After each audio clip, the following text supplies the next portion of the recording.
Hello, this is Katie McMullen, kind of recording her organizational design assignment layout. So as you can see here, this would be how our library space would be for our middle school. As students enter within the door, they'll notice right away off to the left-hand side, they're going to have their genrefied fiction section.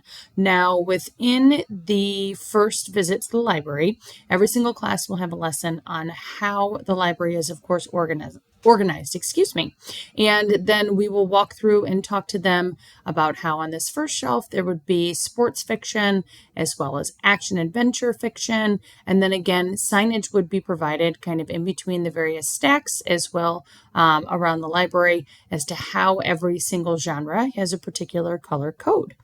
As you move kind of throughout the course of in the library around the perimeter, you're going to find flexible seating. So what that looks like specifically for us, we have a couple of large bean bags. We also have the opportunity for students to have kind of leather chairs so they can have the opportunity to find a comfy place to read once the lesson is completed for the day in the library space. Continuing right along, you're going to see that there's a projector and a screen. This would be the arrow indicating that when teachers create their seating charts, they're going to want to be sure that students face this projector or screen, because this is what I would utilize to provide any type of instruction. Again, continuing around the perimeter, we still have that genrefied fiction, and now we're working into our nonfiction stacks. Of course, these would be kind of starting with that Dewey Decimal System from the 100s all the way back over here to the 900s. In the middle here, you see that we have rectangular tables as well as circular tables, and these are tables that each have 4 chairs at them, where students would be, again, having the opportunity to get or receive a lesson if there is one for the day. Otherwise, they can be utilized for collaborative spaces. As we move kind of again towards the back of the library, you're going to see here that there's a student search station. We have 2 computers dedicated to students that are logged in on a daily basis so that they can easily access Destiny to find books.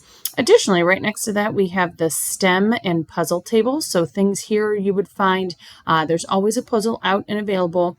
There traditionally is some sort of a Lego space as well, where students can pick up challenge cards to go ahead and try to build utilizing the Legos there. There's also a coloring area. So if kids just want to come in again and kind of take a decompression moment, they're welcome to do so. And this is a really neat space, again, kind of towards the back in the little alcove.